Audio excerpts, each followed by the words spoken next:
On March 10, 1959, the Tibetan people led a revolt against the Chinese after years of tension. The revolt would result in tens of thousands of lives lost and the Dalai Lama living the rest of his life as a refugee. The Tibetan Uprising happened on this day in history.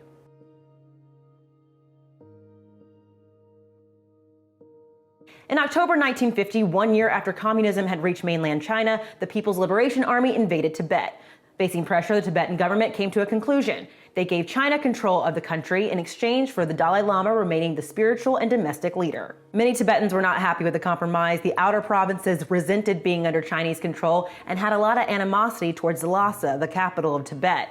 In fact, the rebellions got to be so bad that in December 1958, China threatened to bomb Lhasa if they didn't stop. In March 1959, the Chinese army invited the Dalai Lama to come to a dance performance that was being held at their headquarters. The Dalai Lama, wishing to restore unity to his region, agreed.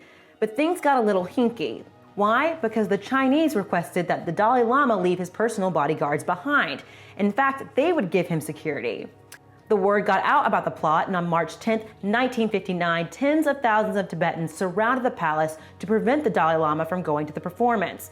Anti-Chinese protests grew, and China put their weapons in position to fire on the crowd. On March 17th, 2 shells landed outside the palace, prompting the Dalai Lama and his family to evacuate to India. But the news hadn't reached the crowd outside, and it continued to grow with protesters. China, worried about what would happen, started to fire on the crowd. The numbers might not be accurate, but it's estimated that 80,000 Tibetans lost their lives.